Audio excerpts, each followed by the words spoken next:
It is 4 p.m. We're bringing developing news and the stories behind the headlines. This is Storycon, the Story Conference. I'm Ed Lingao. Some stories we're watching this Thursday, November 27. 8 DPWH Mimaropa officials enter not guilty pleas at Sandigan Bayan over an alleged defective flood control project in Oriental Mindoro. The accused include Gerald Pacanan, Jean Ryan Altea, Ruben de los Santos Jr., Dominic Serrano, and Juliet Calvo. Also included were Dennis Abagon, Lerma Caico, Montrexis Tamayo, and Felizardo Casuno. Preliminary conferences for all parties have been scheduled for from January to February next year. House Majority Leader Sandro Marcos says he is willing to appear before the Independent Commission for Infrastructure at any time. In a letter to the ICI, Marcos says he welcomes the opportunity to provide clarification and cooperate with the Commission's review. The ICI will convene soon to decide on the schedule of Marcos's appearance. Meantime, Congress Representatives Maria Victoria Copilar and PM Vargas were the latest to appear at the ICI today over the flood control probe. The Bureau of Internal Revenue is reviewing the 30 million peso donation made by contractor Lawrence Lubiano to Senator Chis Escudero's campaign in 2022. BIR Commissioner Charlito Martin Mendoza says the agency will check Lubiano's declared income tax returns to confirm that the donation matches his reported assets and taxes paid. A Comelec department earlier cleared both Escudero and Lubiano, saying the contribution was made in a personal capacity. And speaking of the BIR, it has filed new charges against 2 contractor firms and their officers linked to ghost flood control projects in Bulacan. The complaints involve Sims Construction Trading and owner Sally Santos, as well as IM Construction Corporation and its officers, for alleged tax evasion of nearly 14 million pesos. Investigators allege the companies received payment for projects that were never done and submitted false returns with fictitious costs. And the Senate approved the Office of the Vice President's proposed 889 million peso budget for 2026 in less than 5 minutes. The chamber restored the OVP's NEP level budget, despite the House lowering it to 733 million pesos. VP Sara Duterte attended the session, but no senators asked any questions. Magandang hapon sa inyong lahat. Dalawa lang po yung sasabihin ko. Unang-una sa inyong lahat, sa Senate beat ng Friends from the Media. The reason na pumunta ako dito ay para batiin kayong lahat ng Blessed Christmas and a Happy New Year. And I wish you good health in the year 2026. And we'd like to thank the Senate of the Philippines for approving the OVP year 2026 budget. And the supposed sponsor of the OVP's budget is still not around. Of course, we're referring to Senator Bato de la Rosa. De la Rosa was also scheduled to defend the proposed 2026 budget of the Department of Defense today, but this will have to be taken over by Finance Chairman Win Gatchalian. That's because Senator Bato is absent and has been missing plenary and other sessions for a few weeks now. Senate President Tito Soto says he too has yet to hear from De La Rosa. SP yung kay Senator Bato lang. Nagpaalam po ba siya na absent siya even budget daily? Hindi, walang. He has nothing in God. Sandali yun. Tingnan mo na, sandali. He has not gotten in touch with me since the break. What do you make of it, SP, na hindi siya nagpaalam? Pwede po yun, SP? Oh yeah, malalaki na sila. It's their own lookout. Is that okay na hindi nila na-defend yung agency na dapat nire-defend nila? Hindi okay yun. In the first place, dapat hindi mo hiniling na makuha mo yung mga chairmanship na yun kung kaya mo. Sana, kung hindi mo kaya, hindi mo dapat hiniling na makuha mo yung mga chairmanship na yun. Especially vice chairmanship ng budget, national defense, napakahalaga eh. Wala, he's not gotten in touch with me from the day that we adjourned before the break. Walang mga sanction for long absences. Wala naman. Wala naman. I do not recall anything to that effect. But I will check. I will look at it. Wala siyang Baka meron ako mga nami-miss sa rules. And joining us today, finally, our international man of mystery, Tito Raul Llamas. Nakamute ka. Nakamute ka. Talaga, na ibang bansa lang eh. Oh, let's try again. Our international man of mystery, Raul Llamas. Magandang hapon, Ed, sa lahat ng ating tikapakilig, no? Kamusta rin kay Harry Roque, na ayaw yata ako makasama. I can barely hear Ronald. Can you guys hear Ronald? Bok, penging PA? Wala pang PA? Kasi I can't hear Ronald eh. I can barely hear Ronald. Ronald, can you hear me? You can hear me naman, oh? Yes, loud and clear. Yeah, I can't do lip sync eh. Oh. Okay. Pengin na lang PA. I can't hear him on my override kasi ano eh. Alam mo, na-miss ka namin, Bok. Asa ka ba ngayon? Talaga? Ayun. May nakakamiss pala sa akin. Meron naman ko. Akala ko si Harry Roque lang ang nakakamiss sa akin eh. Napanood ba kahapon ng interview ni Harry Roque? Yes, boring. Well, kinda. But at the very least, umaamin siya na mali ang inaplayan niya. parang Tingin ko lang, ha? Hindi naman sa pagbubuhat ng sariling bangko. Kung magkasama kami, hindi boring. Oh, ikaw kasi sutil ka eh. Pero, di ba, at the very least, umamin siya na after 8 months, he's in the wrong place. Parehas kami yung paborito, parehas na yung paborito ang Humba eh. Pag-uusapan namin yung Humba. Teka, you are in Europe, right? Yes, I'm in France. Oh, you're in France. But hindi ka pa tumawid at mangumusta. By the way, kukumusta ko na si Reg. Regina Lace over here. Hello. Batiin mo naman ang ating international man of mystery. Hi, Ronald. Ganun lang yun? At least, masarap matulog pag hindi napapagalitan ng principal. Bakit? Pinagalitan ba kita last time we saw each other? Gumanon na naman, oh. Patay ka na. Pag gumanon yan. Teka lang. Ayan. Umaarap So, ka na. why don't you trust? Actually, may trip sana ako sa The Hague. Oh. Overnight. I was gonna say. Kinancel ko dahil, ang daming dito, ang daming mga forum tsaka meetings. So, are you still going or hindi na? Nabili na yung train tickets at saka yung hotel. Oh, sayang. Kaso hindi ako natuloy. Sayang. Tamang-tama pa naman na bukas nakaschedule yung ICI. ICC tuloy. Na mag-promulgate. Saka ang ganda nun, no? Oh, yeah, Friday na pala. Bomber. Ang ganda nun, no? Habang ini-interview niyo si Harry Roque, nandun ako sa likod, gumagano'n ako. Wala, oo nga, no? Sayang hindi ka natuloy sa Hague. So, hindi ka na pupunta? Yeah, any chance you're still going? Hindi na, pabalik na ako bukas dyan eh. Punta ako rally. Yung sa November Sunday. 30, sa Sunday. Yes. So, kung pupunta siya sa rally sa Sunday, ibig sabihin walang malaking mangyayari kasi nandito siya. Pag Ganun ba yun? That's how we read the tea leaves. Pag nag-abroad, kinakabahan ako kasi baka may ibig sabihin yun eh.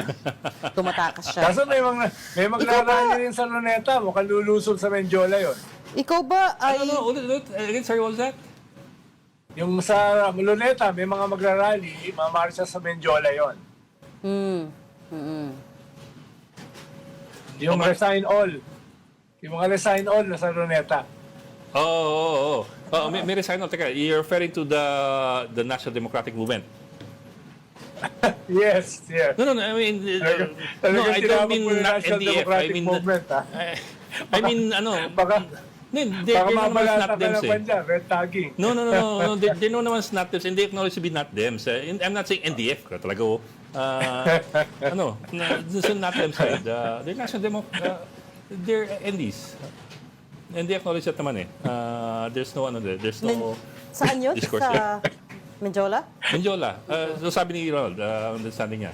Kasi yung grupong Bagong Alyansa sa mga kabayan, they've already announced several times na they are for resign all. And the takeover of a transition council composed only of civilians. Let's make that distinction.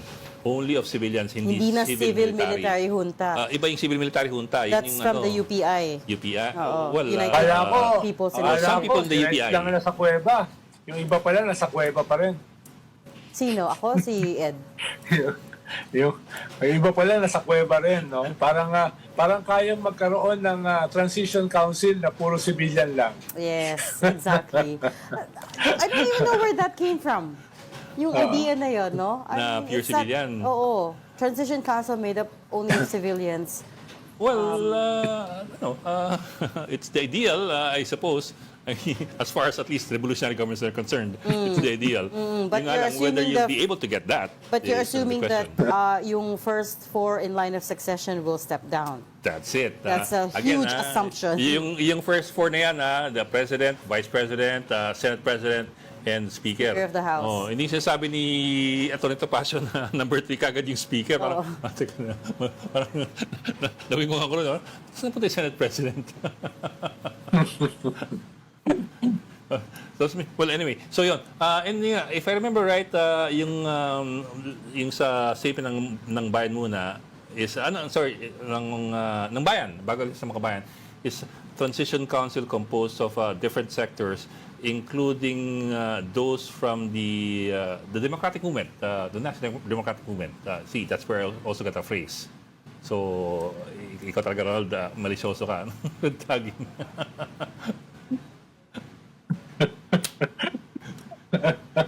Sarap ng tawa nito. Lambing lang, na-miss lang kita, Ed. Oh, yeah, sige. Okay, so babalik ka bukas, ha? Yes. Flying back bukas. Babalik ka bukas, ha? Kasi kung hindi ka magparamdam over the weekend, ibig sabihin, kakaban kami. Ibig sabihin, yung mga galit sa akin, i-welcome ako dyan. Marami yun. Yung mga galit sa akin. I was gonna say nga, baka marami-rami yun, ha? Tsaka nakapila sila. Medyo. Ako nakapila. Well, I Sorry, had no... hindi pala Medyo. nakapila si Reg. Nangunguna si Reg. Grabe naman. Hindi naman ako galit kay Ronald. Hindi lang nakungula, may dalang banner. Oh, di ba? May dalang ano. Kasi kanya yung placard. May dalang banner. Hindi banner, may dalang ano. Dito kayo sa likod Hindi, ko. ano yung tawag doon? Yung effigy. Oh, may effigy mo pa, oh. May effigy. Ayaw mo nun, Bok. May effigy ka pa. Talagang mangkukulam no? Alam ko siyang Mangkukulam, effigy. Hindi, yung Tapos tutusukin sinusunog. ang karayom. Hindi. Hindi, yung Bago sinusunog. sunugin, hinahampas muna yan ng Yung- kawayan. Hahampas-hampasin mo yung kalawang kanan. Yung sinusunog Pagtitipan sa mo muna rally. yan. Oo. Bago mo sunugin, pagtitripan mo muna yan. Pagtitipan mo. Oo. So, hindi ko nga alam yan. Sa katerbang hampas muna yan para malamog. Tapos... Parang therapeutic para kay Reg. Oo. Feeling ko din. Therapeutic yun. Feeling ko Pero tingin ko mas therapeutic kay Reg pag hindi EPG eh. Pero mas therapeutic when you're here next to me. Pwede ko lang Yan. Hampasin. hampasin. Hampasin ang papel. Okay. Oh, teka. Ano lang story Okay, ngayon? so, ano ba story today? May statement coming from Alessandro. Alessandro Marcos. Yeah. Correct. Tapos, He's of course- willing to appear before the Independent Commission for Infrastructure, welcomes opportunity to provide clarification and cooperate with the Commission. And then also si Congresswoman Marvic Copilar and PM Vargas appeared at the ICI today. Ayan yung statement ni Sandro. But you know also si Congressman Raul Manuel posted on Facebook saying that he could trace naman daw niya talaga yung insertions that Zaldico was pertaining to as far as Sandro Marcos is concerned. Hanapin ko nga. Yeah, there are several posts about yung the actual insertions were really made. The actual, sabi ni Congressman Manuel, the BICAM insertions para sa district ni Sandro Marcos in the 2024 budget do exist. Nahanap niya based on the files that were on the DBM website. Versus yung Yes. GAA. GAA versus yung NEP. Yan ang Correct. comparisons. Yes. So, approved versus the yung proposed. additional items that Congressman Manuel is talking about have the matching counterparts in the list that was released by Zaldico. And then he also says because the presidential certified it as urgent, yung budget, inaprubuhan na ng Kamara yung NEP ng walang amyenda back in 2024. So, For the fast forward 2024 na yun. budget, na fast track na siya. So yun yung point ni Congressman Manuel. Okay, so you also have that. We should look into by the it. way, di ba, we've all been talking about what happened na to the MR, motion for reconsideration dun sa impeachment case na pinanento ni Marvic Leonen. Guess who I saw kanina sa CMFR Jaime V. ang Awards? Chismis ba to? Ah, hindi, nakita ko nga Chismis. Ha? Hindi, Sino si yung- Marvic okay. Leonen, si Justice Marvic Leonen Justice mismo. Leonen, okay, He attended the Jaime V. journalism panel kanina. Tinanong mo, asan na yung MR? Ay, sir. Kaso... Did you ask him where the Hindi, MR I couldn't is? kasi I was... Isa ka pa, para kang Ronald. I was partly moderating nung hindi pa tapos, tumalis na parang... Eh di sana sinama mo sa questions mo. So, Justice, the whole country is waiting for the resolution on the MR filed by the House. It's been several months. Sayang, When can we expect it? ay, nang habalay ko parang... So, nasa panel mo siya. No, he was not in the panel. He was in the audience. Ah, he was in the audience. Nasa Kala ko second nandun siya row. sa panel. Okay. Nasa second row, along with some of the people from the Supreme Court. Binati ko nga yun. Of course, our honored guest, Justice Leonen. I feel like I'm really back in UP kasi he was there. So, Sana sinunod mo na yung tanong. Kaya nga eh. hindi Nasaan na yung resolution sa MR? Kaya para kang masitanong lang ng Melinda Para Diaz. kang Arneo, napaka-pino mo. Oo. Hindi ka naman Arneo, di ba? Hindi ate, ano ka ba? Hindi ate, UP yun eh, nasa UP. Oo nga. Lalo na, sa UP pala. Mga sutil, no? Oo. Pagkatapos mong batiin, sabihin mo naman, By kamusta the na way, po ang ating MR? Ganon. Kamusta po ang ating Because it has been several months and I matagal know. din natin I know. inaantay yung decision. According to Ronald, meron ng decision, di pa lang nilalabas. Wala pa yung perfect time. Oo, we're just waiting for the perfect time to release it. Totoo ba yun? Is that still Sabi ko lang naman, posible. Yan naman yung mga ganyan. Yan naman yung mga ganyan ni Ronald, sabay lilingon-lingon. Parang baka may nasa likod ko. Yung mga ganyang hirit eh. Parang, sabi ko lang naman, posibleng naghahanap ng timing. Posible lang naman. But at the same time, I know matagal na rin yung MR doon sa impeachment decision.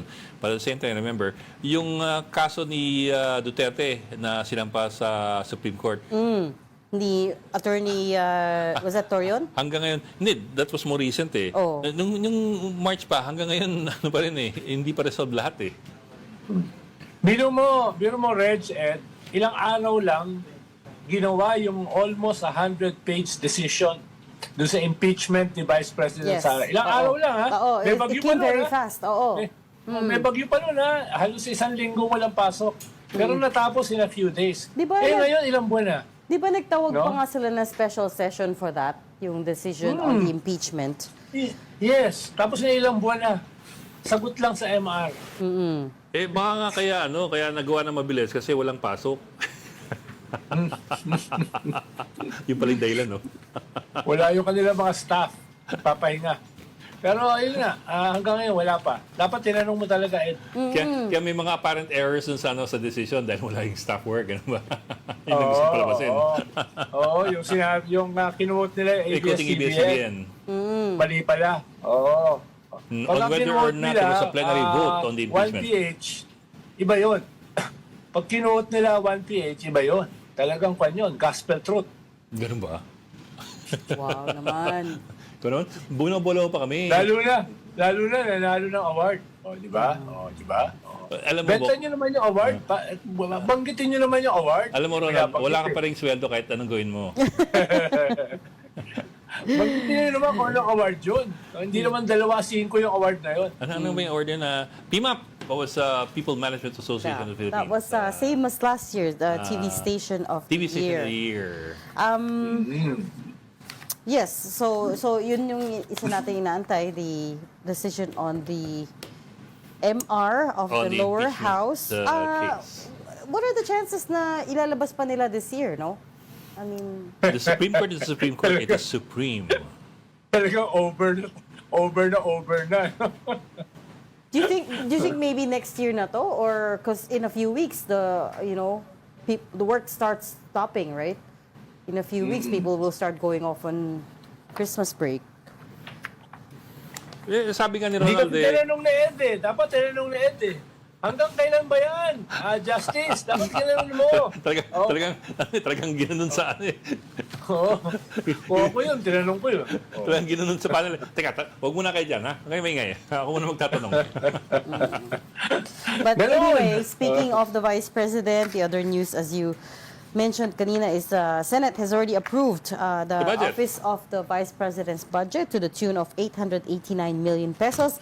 Bigger than the House-approved budget. And this so time they'll have to around, reconcile. they approved it in less than 5 minutes. I remember all the drama last year over the OVP's budget. This time around, mukhang they greenlit it in less than 5 minutes, so there's not much drama. Then again, at remember all. the proportions in the Senate versus the House. Mas malaki yung proportion ng mga Duterte sympathizers dun sa Senate kaysa sa House. I think how much was the House version? Hindi ko na maalala. Was it 700 something. Almost 700 7 something, million, 7 something. right? So still bigger by almost 100 M, I think. Thereabouts, huh? Yeah. I'm looking for it, but yeah, we read it. But remember, this is already a figure that was taken down from her original proposal.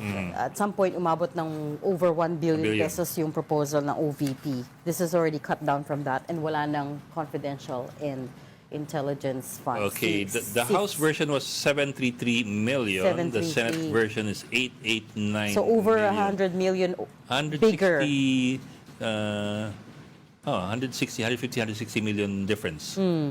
So your Senate version of the OVP's budget is about 160 million bigger than what the House proposed.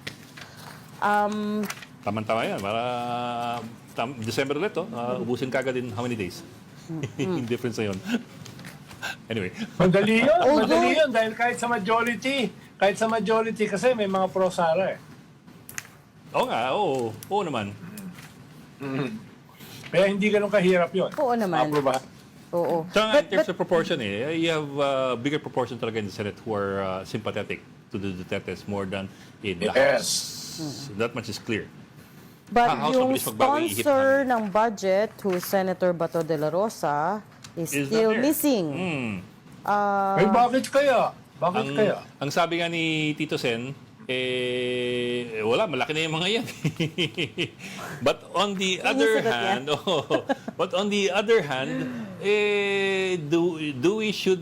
would we hold our officials to account for failure to appear, even through Zoom? There has got to be a limit on the number of absences, right? Yun yung tanong ko, how many times can one be absent from official work? That's the legislation. Ano sabi niya? Hindi niya daw alam kung may rule about absences.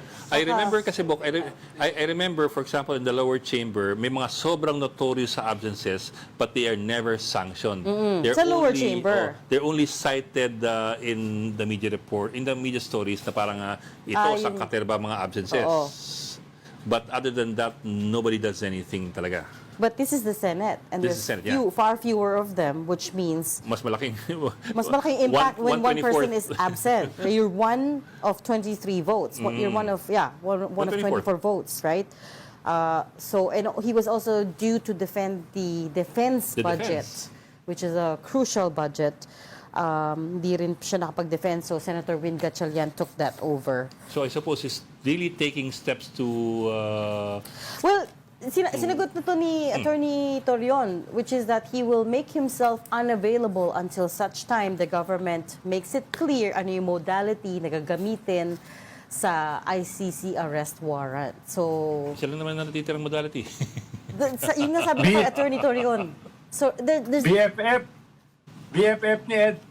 Hoy, binati niya akong happy birthday, BFF mo nga.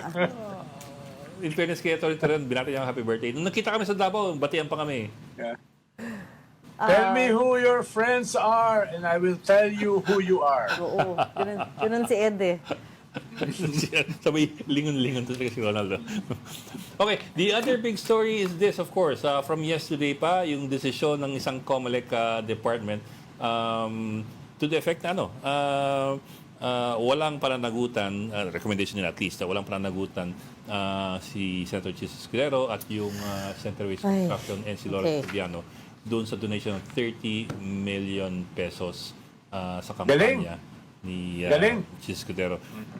Now, of course, that's only one case, but you can imagine the repercussions of that in all the other cases that are pending or should be pending before the Comelec. Kasi remember, there's more than a score. There's more than a dozen cases of donations by owners or officials or officers of contracting companies who made donations to the campaigns of several senators.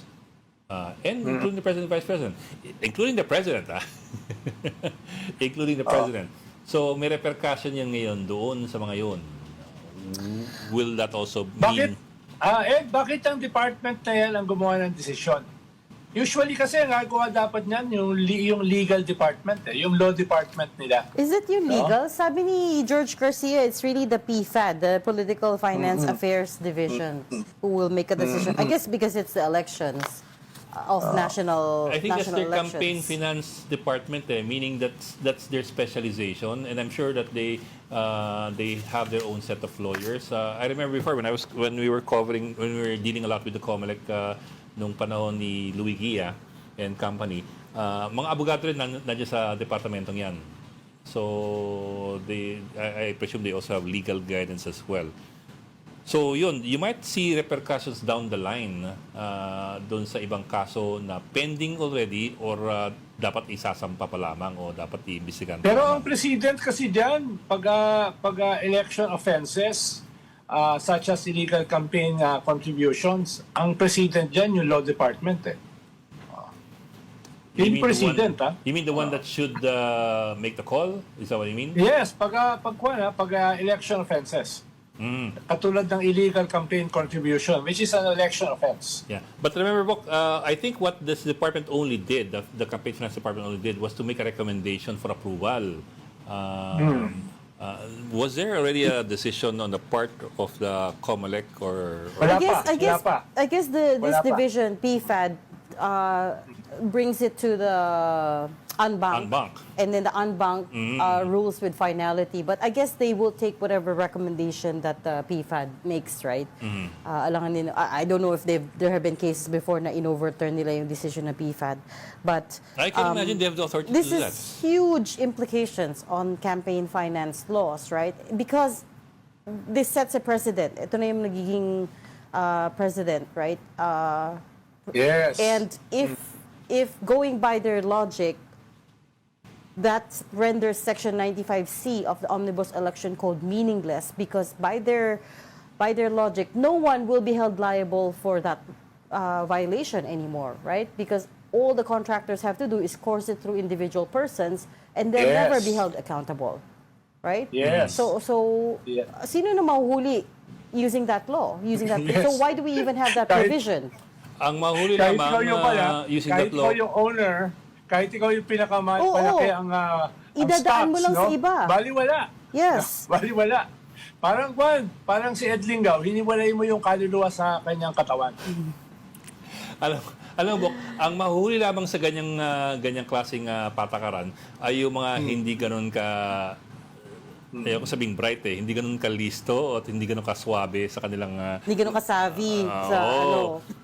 Like for example, I'm going by the PCIJ story that was released earlier this year, where the PCIJ listed yung mga donors na kontratista or yung donors na nagmamay-ari ng mga contracting companies. So, yan. You have President Marcos received 20 or 30 million pesos in donations from Rod Hilot, the owner of Rod Hill Construction, which has contracts as well. So, apektado rin yan. But down the line, you will see one construction company that made a donation to one senator. Hindi ito may-ari, hindi ito board of directors, hindi. Yung kumpanya mismo na kontratista ang nag-donate sa isang senador. So parang, kung iba, yung Kaya iba laki ng nag-ingat, panyan. ito hindi. Reg, ang laki na implication niyan, hindi lang sa mga kaso sa Comelec. Yung anti-corruption campaign mismo ng gobyerno maapektuhan. Di ba? Sabihin ng mga contractor na huhulihin, di ba? Na hindi, wala. Hiwalay yan. Hiwalay yung aming ginagawa bilang mga individual. Iba yung ginagawa ng aming kumpanya. Sinisimulan ng gamitin yan bilang argumento nito mga kakasuhan, di ba? Yeah. Dito sa anti-corruption campaign. No? Kaya ang laking tulong ng departamento na yan, ng Comelec, no? Para ma-weaken yung ating mga institusyon. Yan exactly ang ginagamit na dahilan nitong mga pro-RevGov, pro-military junta na wala tayong aasahan sa ating mga institusyon. No? Kahit sobrang garapal na, gagawin pa rin. Yan yung nakakatakot dyan sa decision na yan. Oo. I agree. It weakens the institution and also undermines public trust in the democratic processes, right? Because if Comelec, which is tasked with upholding our elections, can't even enforce their own rules and their own laws, what does that say about the rest of our institutions, right? Klarong-klaro naman dito, and as we were talking about yesterday, the decision violates the spirit of the law because don't forget, si Lawrence Lubiano is not just the incorporator of Centerways, but also they have deep family and political ties, the Lubianos and the Escudero. So, in 2025, si Chis Escudero endorsed both of Lawrence's brothers, Chuck and Lester, in their 2025 local campaigns. So si Lester naging the sister of Chis Escudero nominated Chuck for Donsol Mayor and Lester for City Councilor in Sorsogon.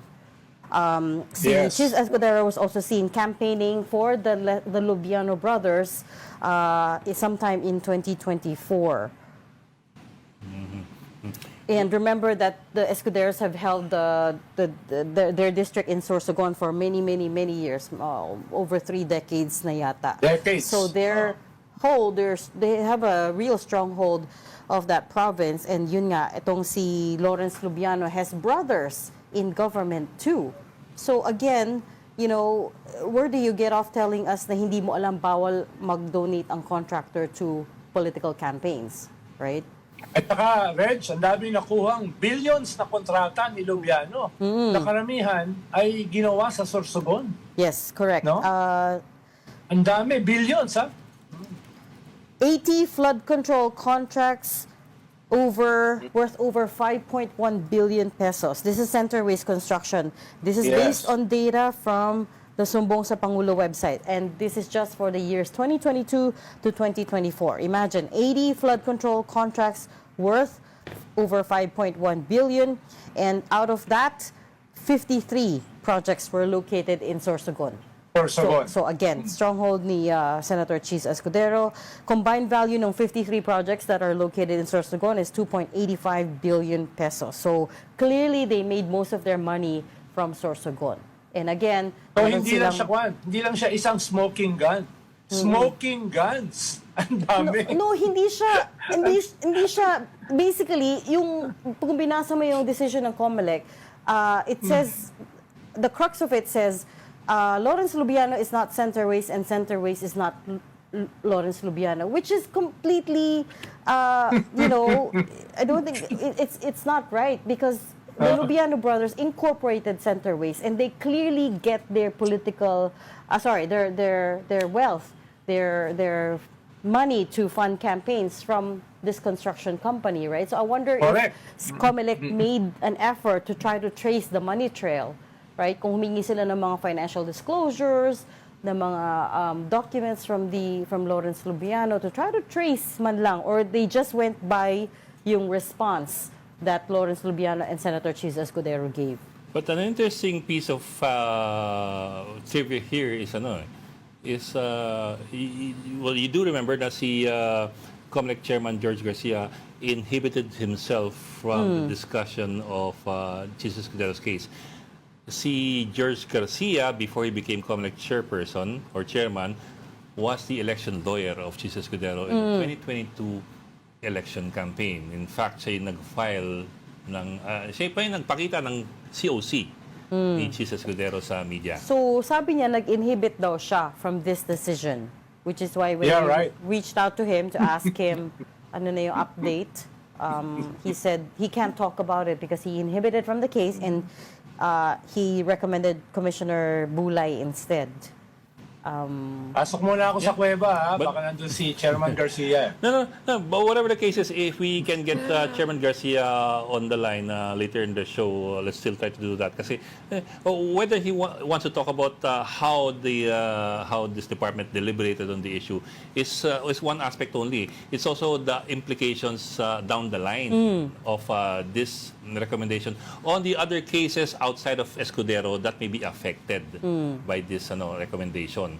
Again, you were looking at several senators and congressmen and the president as well. And maybe even the VP. Pero the president himself, dalawang donor niya may pagmamayari ng dalawang contracting firms.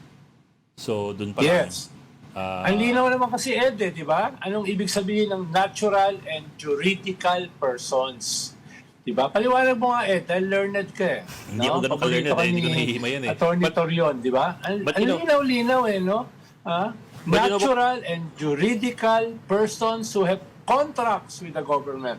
Ano ba namang interpretasyon ang gusto pa nilang gawin dyan, no? Pero kahapon, kagabi, we had Attorney Macalintal. Romulo. Sorry. Attorney Romulo Macalintal. And he agrees na alangan ng sitwasyon kung saan makakalusot yung mga nagdo-donate just because ibang juridical entity yung kumpanya versus yung opisyal.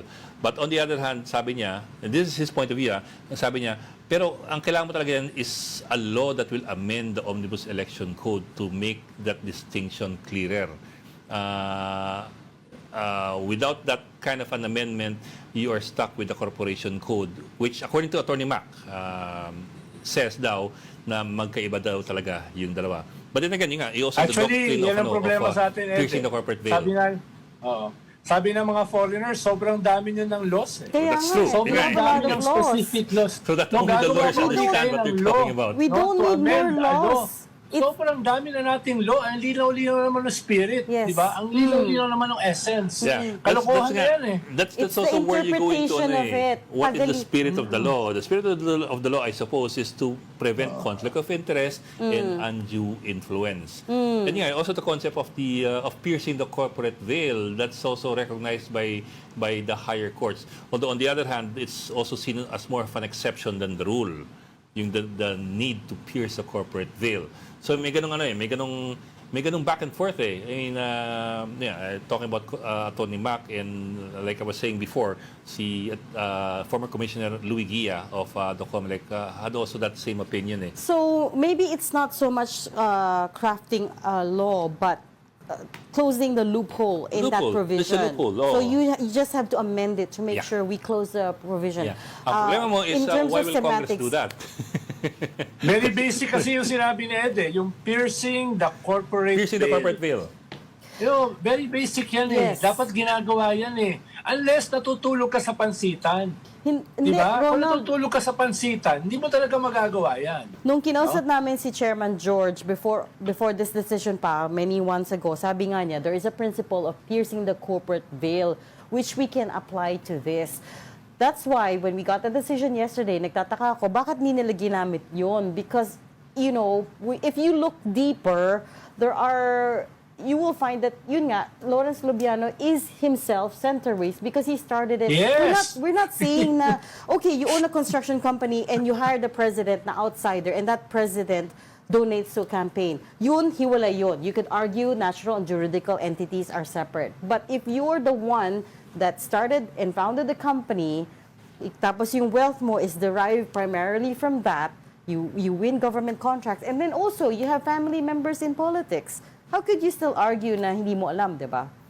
Just for the elucidation of the viewing public, when you talk about piercing the corporate veil, that's a legal doctrine that says that the courts are allowed to disregard a corporation's separate legal entity and thereby hold its owners liable for corporation acts. Kumbaga, in some cases, ang korte maaaring i-disregard yung idea na magkahiwalay ang corporate entity at ang Tao sa korporasyon. So, Philippine jurisprudence allows the piercing of the corporate veil when it's used to defeat public convenience, justify wrong, protect fraud, or defend crime. So, again, klaro naman yung jurisprudence. So we will have far-reaching consequences. But because, I guess because we're not learned enough, Pati nalalearned ka na rin hindi natin makita what the problem is. Tinayo ng mga Lubiano, yung Centerways. Sila ang may-ari, no? Tapos ngayon, ihiwalay mo sa kanila. Very glaring naman yan. Huwag naman masyado ikis-kis sa mukha natin. Puro galos na nga yung mukha natin sa kakakis-kis nito mga ito eh. Tapos ikikis-kis pa yan. Ronald, tuloy mo yung kwento. So, nag-donate ng 30 million kay Senator Cheese, 2022. In 2025, it was Senator Cheese's turn to pay the favor back. So, in-endorse niya for local positions yung mga kapatid ni Lawrence Lubiano na si Chuck and si Lester Lubiano sa Sorsogon, which, as we keep saying, is his family stronghold. So, nandun na yung quid pro quo eh. I mean, you could, it's pretty clear, right? Lalo na yung billions in projects na binanggit mo kanina. Yun ang elephant in the room. 80 flood, repeat ko lang, 80 flood control projects worth 5.1 billion. That's just from 2022 to 2024. Of these, 53 projects were located in Sorsogon with a combined value of 2.85 billion pesos. Again, that's based on data that we got from the Sumbong sa Pangulo website. That's 2022-2024 Centerways. And kahit hindi mo pa, even if you don't dig through the data, I mean, President Marcos himself said, in his list, diba, nandun yung Centerways amongst the top 15 contractors in the Philippines. Okay, pakita ko na ba itong PCIJ story published in September lang, 2025. Ito yung lista ng PCIJ na mga tumanggap ng campaign donations from those linked to government contractors and franchisees. Number one, of course, si President Bongbong Marcos, coming from Rodolfo Hilot at 20 million pesos. Rodolfo Hilot owns Rood Hill Construction Corporation, a DPWH contractor. Number two is also BBM from Jonathan Kirante, 1 million. Kirante owns Kirante Construction Corporation, a DPWH contractor. VP Sa Duterte, SDEVCO Realty Corporation with ads worth 19.9 million. SDEVCO's top shareholder, Glenn Escandor, owns Genesis 88 Construction, which is also a public works contractor. Of course, Senator Chis Escudero with 30 million from Lawrence Lubiano. And Chis Escudero from Arnel Isilen Peil, who owns AIP Construction, a public works contractor, for 10 million ang kanyang donations. Down the line, also Maynard Ngu for Chis Escudero, CEO ng Cosmic Technologies, dep't contractor. 30 million naman yon. Ito yung sasabi ko kanina. Senator Joel Villanueva, this is the PCAG website, Senator Joel Villanueva received 20 million pesos from New San Jose Builders, which is an NHA contractor. Ito yung talagang hindi na itago. What do you mean hindi natago? Yung contractor mismo yung nag-donate. Because it's not the individual. It's not the official or the owner or the founder. It's so, the nilagay contractor nila mismo. under the company mismo. So, we'll see. Hindi siya public works, NHA We'll see. siya, pero contractor pa rin. Ito na yung next case that we should ask them about. Diba?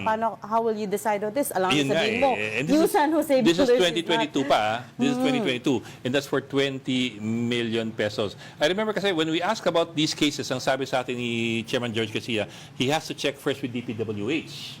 Tama. kung totoong contractors Kailangan nila mga na to. certificate proving that they are government contractors. But remember, the prohibition is not only for DPWH contractors, but for all government contractors. In this Correct. case of San Jose, it's an NHA contractor daw. Actually, kahit nagsusupply ka lang ng Supplier paper, contractors, yeah. if you're a supplier to the government of bond paper, pencil, or stationery, hindi ka rin pwede mag-donate. That's what the Omnibus Election Code makes clear. So, people tend to think na, DPWH contractors lang bawal. Hindi, Hindi kahit po. ano. Lahat ng kontratista at supplier ng gobyerno, basta may kontrata ka sa gobyerno, pinagbabawalan po kayo na mag-donate.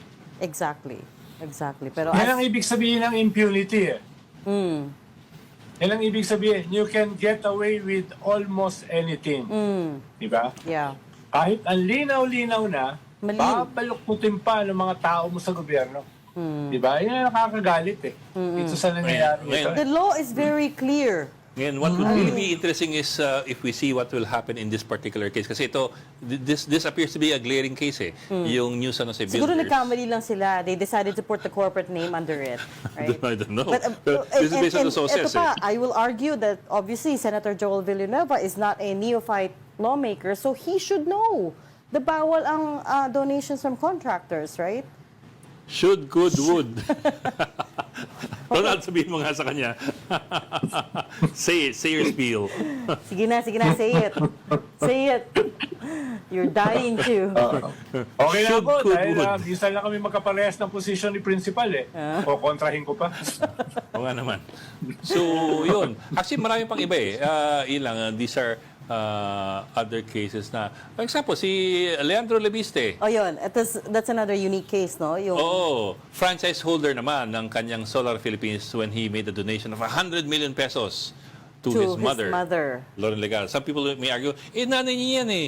Wala namang distinction sa Di batas pwede kung nanay mo yun. kamag-anak Di mo eh. pwede yun. But what's important lang kasi is that franchise holder ang Solar Philippines. So yun pa yung hindi natin isa na mention. You're not just, di lang bawal ang contractors and suppliers as long as Franchisers, yeah, franchise franchisees holders. pala. For obvious reasons, di ba? Yeah. Like, obviously, you cannot, if you're... Because the franchise is granted by the government. Correct. Granted by Congress specifically. So, there should not be any May conflict of interest in yun. conflict of interest or quid pro quo situation here. Parang may apparent conflict din yun kasi, di ba? Kasi franchise holder siya. Hindi, tsaka nanay niya is was in Congress. Oh, sabagay. Oo nga. Okay, anyway. Galing na tayo sa loob ng kuweba.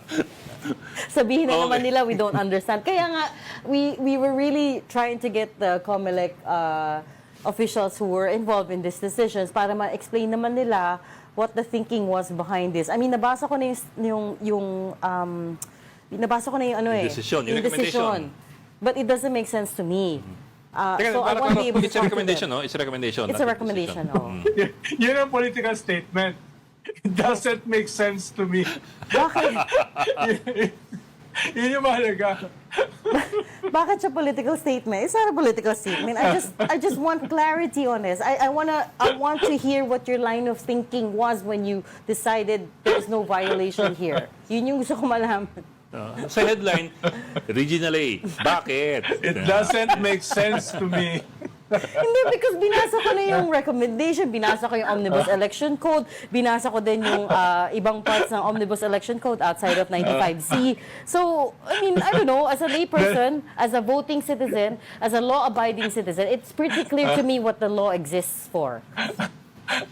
Isa lang ang ibig sabihin nun eh. Ano? Either ako yung bobo o kayo yung bobo. Yun lang ang ibig sabihin. It doesn't make sense to me. Tingin ko naman, di naman bobo si Reds. Kaya, sino kaya? Hindi naman. Hindi ko naman sinasabi may bobo. I'm just saying, I wanna Oo nga. Understand. I wanna Paliwanag ko pa. Comprehend. Paliwanag ko pa. I wanna Be understand enlightened. the other way of looking at this. Get perspectives. Differing perspectives. Katulad nung we're going to semantics na, just like when I said that Senator Bato de la Rosa was in hiding, sabi ni Not Attorney in hiding. Torion. No, he's not in hiding. He's Just making himself scarce. making himself unavailable. Unavailable. Parang ano lang yan eh. Parang yung... Semantics lang. Ano yung Ronald? Hindi siya fugitive, si Kibuloy. Oo, hindi siya fugitive. Ano siya? I forgot na Hindi rin yung, siya in hiding. I forgot yung euphemism nila. Diba? We had that great debate.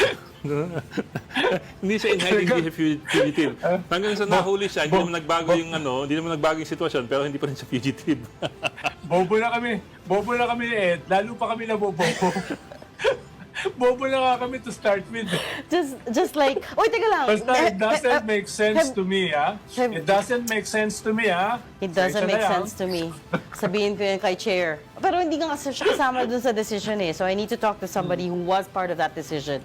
We'll still try to get Bulay. Oh, we're still They're gonna try to they're get not in hiding, ha? They're not in They're not in hiding. hiding. They're just scared. Teka lang. Scars. Speaking of semantics, have we settled the debate? Was Harry Roque's asylum application rejected by the Netherlands or no? Was it denied or no? Sabi niya it Ang wasn't. sabi niya, hindi. Kasi to begin with daw, he does not even have to apply again. That's Yes. according to him. Whatever application he had or he submitted will be the one to be considered by Austria. Kasi it's only I one wonder if immigration it area means. daw. Oo. That's what he said. Kasi somebody pointed out, it made sense to me when I read that. Somebody pointed out na, why would Netherlands go through all that trouble of shipping you off to another entity, right? Dahil sila pa daw nagbayad ng flight, sila pa nagbayad ng baggage, and then they escorted you pa. I wonder if, do they do that for all of their asylum seekers? I don't think so, right? Unless, I don't know, baka may alam si Ronald. Ang sabi nga ni Harry sa interview niya kay Maharlika the night before or the other night was hindi ko alam bakit atat na atat tong Netherlands na policy na ako. Oo. Hindi niyo ba lang tanong sa kanya, paano niya na-maintain yung kanyang lifestyle? Tinanong Diyan ko. sa Netherlands. I did. Yung bahay niya, yung mga damit niya, yung pagkain niya. Diba? Tinanong mo, Rich? Yeah, I did. Sabi niya, well, first of all, he's benefiting from the goodness of the OFWs there. Wow. Government. Nag-downgrade na siya ng bahay. He's packed up his condo and he's gonna be renting a one-bedroom sa isang apartment na isang Filipino family there. Nakapag-stay din yata siya sa refugee center at some point. Pero parang refugee processing area Oo, at some point. na government sponsored So may ganun siyang bitaw na parang Nagpa-guesting pa siya doon sa bahay niya, di ba? Nakita niyo yun? Yung tinutuloyan niya. Oo. So, yeah, so sabi naman niya, he's okay to downgrade. Pwede naman siya mag-adjust. He thinks matagal-tagal pa siya doon because he... Bawas sa humba. Confident naman siya that, yung sinasabi niya na if he is not sent to Austria by December 10, then the jurisdiction reverts back to Netherlands. They have to decide by then. Which I suppose in his case works in his favor kasi he would rather be in the Netherlands where he is closer, in close proximity to Digong versus Austria. Babiyahe-biyahe. Di pumasok na rin siya sa kulungan sa ICC para very close siya. Hindi nga siya makapasok eh. He's not family, di ba? Hindi ibig niya sabihin. Iba ibig niya sabihin. Yan ba? Kita mo itsura niya, no? Iba ibig niya sabihin. So malicious. Okay, we'll leave that there. Hindi na tayo sinagot ni Chair George Garcia when we tried calling him. But anyways, We'll try to get him pa rin we'll try to get one of the other commissioners to settle this Narinig debate. ni Chairman Garcia yung statement ni Reg. It makes no sense to me. Kaya yun hindi na sumagot. To his credit, hindi naman siya natatakot sa hard questions eh. To be fair, I've pressed him on a number of things before. Pero oo nga, strike 3 na to kasi number 1 is yung premature campaigning. Hindi nila maayos-ayos yung premature campaigning rules. Number 2 is yung SOSE. Wala naman pala sa website when I checked. And number 3 na ito. So, strike 3 na to, Commissioner. But anyways, we'll leave that there. Thank you so much for joining us, Storycon, today. Ronald Llamas, our resident political pundit. Join us again tomorrow, 4 p.m. for Storycon. I'm Regina Lay. I'm Ed Ligao, kapatid. We are one news, all sides, all the time. This is the Story Conference Group or the Storycon Group.